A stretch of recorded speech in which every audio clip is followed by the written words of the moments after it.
तो मूवी के स्टार्ट में हम फेफे और उसके पेरेंट्स को देखते हैं जो काफी अच्छा टाइम स्पेंड कर रहे होते हैं। उसके बाद फेफे की मॉम उसे छांगा द मून गॉड की कहानी सुनाती है कि कई सौ साल पहले छांगा नाम की खूबसूरत लड़की को हुई नाम के लड़के से प्यार हो गया था, मगर कुछ टाइम बाद छांगा मैजिक से अमर हो गई और मून पर चली गई और हुई धरती पर ही मर गया। उस टाइम के बाद छांगा मून पर जेडे रैबिट के साथ अकेली रहती है। उसके बाद फेफे की मदर उसे मून केक्स कैसे बनाते हैं वो बताती है। दरअसल मार्केट में इनके बनाए हुए मून केक्स काफी मशहूर होते हैं। आगे अब हम फेफे को देखते हैं जो बड़ी हो चुकी होती है, साथ ही में उसकी मॉम की तबीयत भी खराब रहने लगती है। एक दिन उसके पेरेंट्स उसे एक रैबिट देते हैं। फिर कुछ दिन बाद फेफे की मदर गुजर जाती है, जिससे वो काफी उदास रहने लगती है क्योंकि वो अपनी मदर से काफी प्यार करती थी और अब बाप बेटी ही शॉप को संभालते हैं। एक दिन जब फेफे डिलीवरी करके घर वापस आती है तो वो घर पर मिसेस जोंग को देखती है, जिन्हें फेफे के dad as a friend introduce करते हैं। मगर उन दोनों के बर्ताव से हमें साफ पता चलता है कि वे लोग सिर्फ फ्रेंड्स नहीं है और ये बात फेफे भी नोटिस कर लेती है। उन दोनों के जाने के बाद एंट्री होती है चीन की, जो कि मिसेस जोंग का बेटा होता है और उसके साथ एक मेंढक भी था। चीन काफी शरारती और मस्तीखोर होता है। मस्ती मस्ती में वो एक दीवार को भी तोड़ने की कोशिश करता है। फेफे ये सब देखकर अपने रूम में चली जाती है।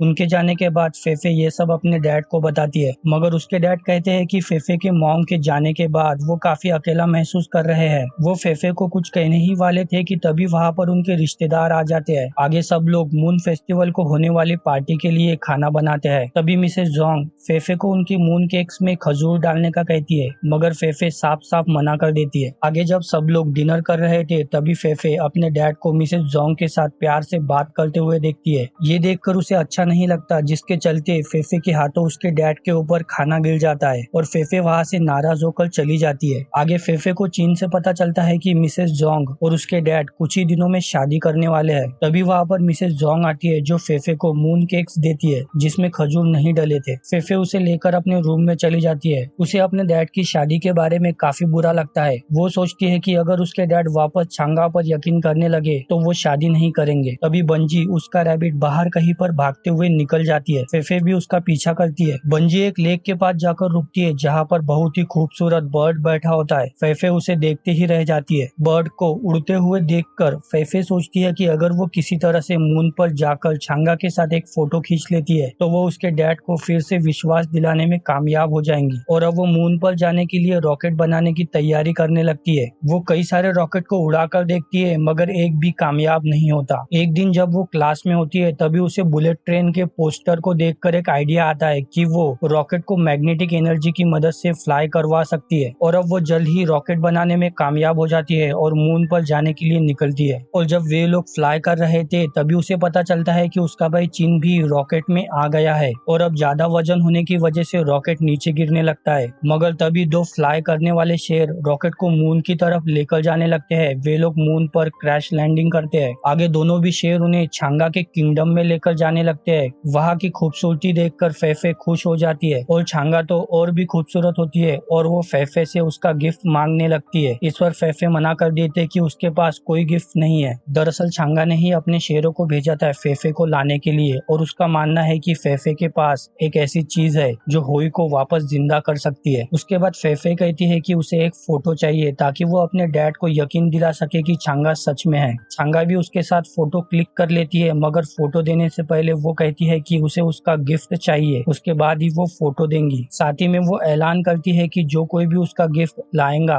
वो उसकी एक विश पूरी करेंगी। ये सुनकर सब लोग गिफ्ट ढूंढने के लिए जाते हैं। वही फेफे बाहर निकलकर सोचती है कि वो गिफ्ट जरूर क्रैश साइट पर गिरा होगा, मगर कोई भी उसे लिफ्ट देने के लिए तैयार नहीं होता। तभी चीन वहाँ पर आता है और वो भी फेफे के साथ जाने का बोलता है क्योंकि वो उसका भाई है, मगर फेफे कहती है कि तुम मेरे भाई नहीं हो और ना ही मुझे किसी भाई की जरूरत है। ये सुनकर चीन उदास होकर वहाँ से चला जाता है। उसके बाद फेफे 3 मुर्गों से लिफ्ट मांगती है। पहले तो वो मना करते हैं। इस पर जब फेफे कहती है कि उसे पता है कि गिफ्ट कहाँ पर है, इसीलिए वे लोग लिफ्ट देने के लिए मान जाते हैं। तो दूसरी तरफ चीन को मून केक के पास फेफे की फोटो दिखती है जिसे वो लेने का सोचता है, मगर रास्ते में उसे महल के गार्ड पकड़ लेते हैं। तभी वहाँ पर चांगा आती है और वो उसे एक गेम के लिए चैलेंज करती है और कहती है कि तुम जीते तो ये फोटो मैं तुम्हें दे दूंगी और अगर मैं जीती तो तुम्हें मुझे गिफ्ट कहाँ पर है वो बताना पड़ेगा। चीन को ये गेम खेलना आता था इसीलिए वो मान जाता है। गेम स्टार्ट होता है। पहले तो चांगा जीत रही होती है, मगर आखिर में चीन अपनी बहन को याद करके और किसी तरह से चांगा को हराने में कामयाब हो जाता है।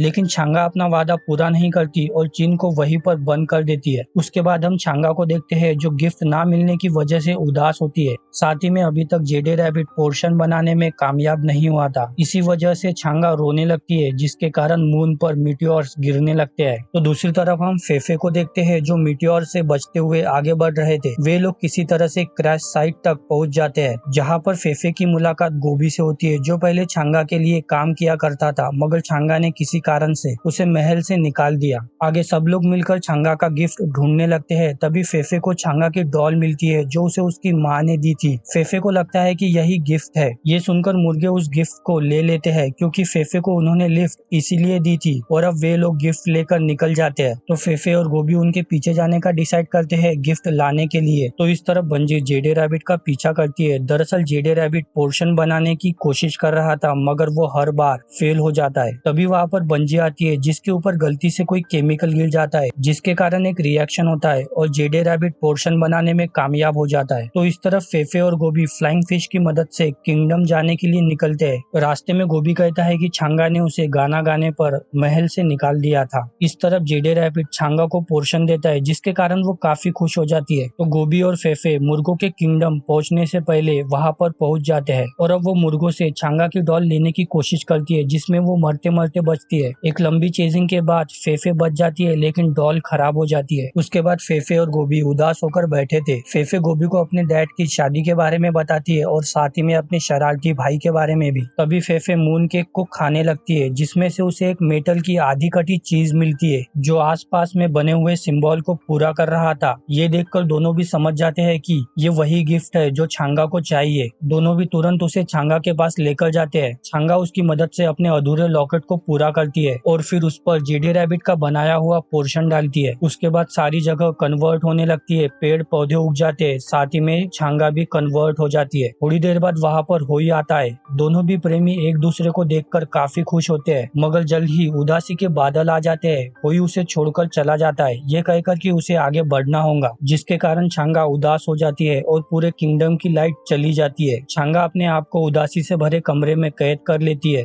जिसमें सिर्फ वही जा सकती है, मगर तभी फेफे अंदर जाने की कोशिश करती है। इस पर सब लोग कहते हैं कि अगर वो अंदर गई तो वापस नहीं आ पाएंगी, मगर फिर भी फेफे अंदर चली जाती है। इससे पहले कि वो चांगा को समझा पाती है, उसे अपनी मॉम दिखती है जो उसे छोड़कर चली जाती है, जिसके कारण अब फेफे भी उदास होकर वहीं पर बैठ जाती है। तभी उसके पास चांगा आती है। वो कहती है कि तुम जिसे बचाने के लिए यहाँ पर आई हो वो तुम्हारे पास हमेशा से था, बस थोड़ा प्यार और तुम्हें तुम्हारी फैमिली वापस मिल जाएंगी। तुम्हारी माँ हमेशा तुम्हारे साथ रहेंगी। तो चीन अपनी बहन को बचाने के लिए पूरी ताकत से अंदर आ जाता है और अब फेफे चीन को अपना भाई मानने लगती है, मगर चांगा बाहर आने से मना कर देती है। तो फेफे उसे वही सब बताती है जो उसने अभी अभी फेफे को कहा था, जिसके कारण चांगा मान जाती है और किंगडम की लाइट भी वापस आ जाती है। आगे अब सब ठीक होने के बाद फेफे धरती पर वापस जाने का कहती है। फेफे रैबिट को गुड बाय बोलती है और वो बंजी को भी जेडे रैबिट के साथ यहीं पर रुकने का कहती है। साथ ही में चांगा उसे अपनी फोटो भी देती है प्रूफ के लिए। और अब चांगा के शेर फेफे और चीन को